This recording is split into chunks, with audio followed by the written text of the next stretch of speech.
In late August, many headlines and coverage from the White House suggested that a new and reinvigorated President Biden is supposedly taking back the role of the Democratic Party's national campaigner and will be going around enthusiastically campaigning as the midterms approach.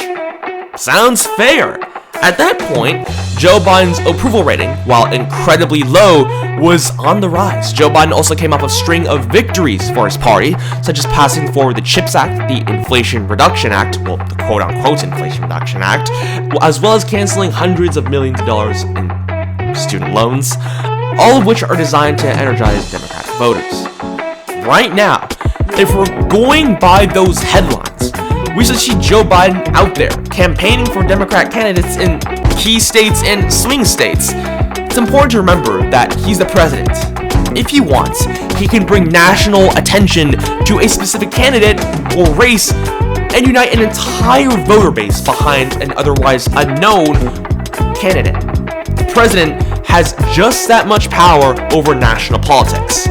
But we haven't seen Joe Biden doing that at all in recent weeks or the past month. His campaigns nationwide have been incredibly sparse and few in between. These activities remain modest at best.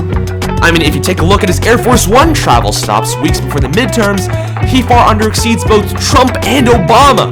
He flies much less domestically, with most of his flights being directed towards major blue states rather than key swing states. Important to remember here.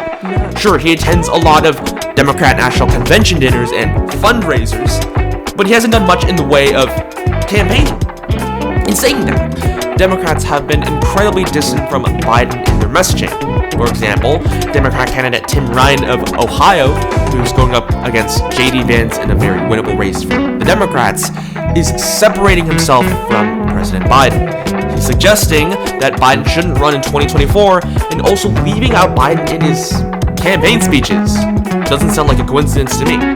Senator Mark Kelly of Arizona is also being very critical of Biden, pushing back against Biden's border policy in a recent debate with Republican candidate Blake Masters, while also being very mixed on whether or not he would want Biden to campaign with him. Governor candidate Stacey Abrams, as well as Senate candidate Raphael Warnock in Georgia, have also been yet to campaign with Joe Biden in the state.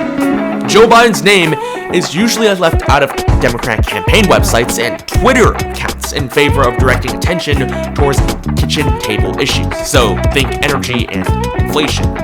He's rarely mentioned by Democrat candidates, which is surprising considering his massive influence over the party. Part of this is because, well, Democrat candidates do not want to be associated with a president that has a very low approval rating. Biden has basically already burned through almost all of his political capital he had when he was sworn into office last year. His popularity, if he even had any popularity in the first place, has taken a nosedive amid his struggles to contain the COVID-19 pandemic, a soaring gas prices, as well as multiple foreign crises. A Gallup poll found that the mood of the nation was worse since 1974. That, by the way, was when Watergate occurred. As of June. So Joe Biden currently has an approval rating at or below Obama in 2010. And by the way, in 2010, it was a midterm year. And in that very midterm year, Republicans gained 6 Senate seats and 63 House seats in that election cycle. So, not very good news for the president. By associating with Joe Biden, Democrat candidates risk disenfranchising a large number of voters, particularly independent voters. Thus, the strategy is to signal their independence from the president, while also supporting openly Democrat policies. Hard to maintain. Another part of the strategy is to shift the picture onto Donald Trump and the quote-unquote extremist Republicans, who they were going to paint as radical and out of touch. Having Joe Biden, who's an unpopular president, involved doesn't help their case in that goal, as they want to leave out the president and focus all their attacks on their opponent. The president's goal right now is to raise big money for the Democrat candidates and echo the big picture policies that the party wants emphasized. He's doing enough just to stay visible, but not so much that he becomes a heavy anchor. One thing that he's been doing is in that capacity is to appear in different states to tout his legislative policies. This signifies Biden is sort of on the same page with those candidates, but not necessarily campaigning or endorsing anybody. So it's a very hard mix to maintain here for the president and the Democratic Party. Still, this runs risk for the Democratic candidates as they're leaving free exposure and free money on the table.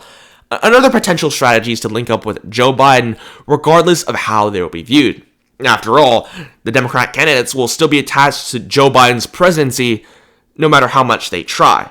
The big picture here will be to take the pros and just run it over the cons, no matter how big the cons are. If anything this year goes by history, GOP gains this cycle will be tremendous, regardless of how the Democrats campaign or message. But the RNC needs to be careful of how they approach their messaging, as well as how they criticize, Biden's major failures throughout his presidency. Hey, speaking of the midterms, the Republicans have recently surged in polling after months of the Democrats having the edge in polls. Things don't look very good for the Democratic Party right now, so check out this video if you're interested in learning more. And also, if you enjoyed this video, please consider liking and subscribing, as all support would be appreciated. Here, we try to post content like this all the time, so subscribe if you want to stay in the loop. As always, guys, peace.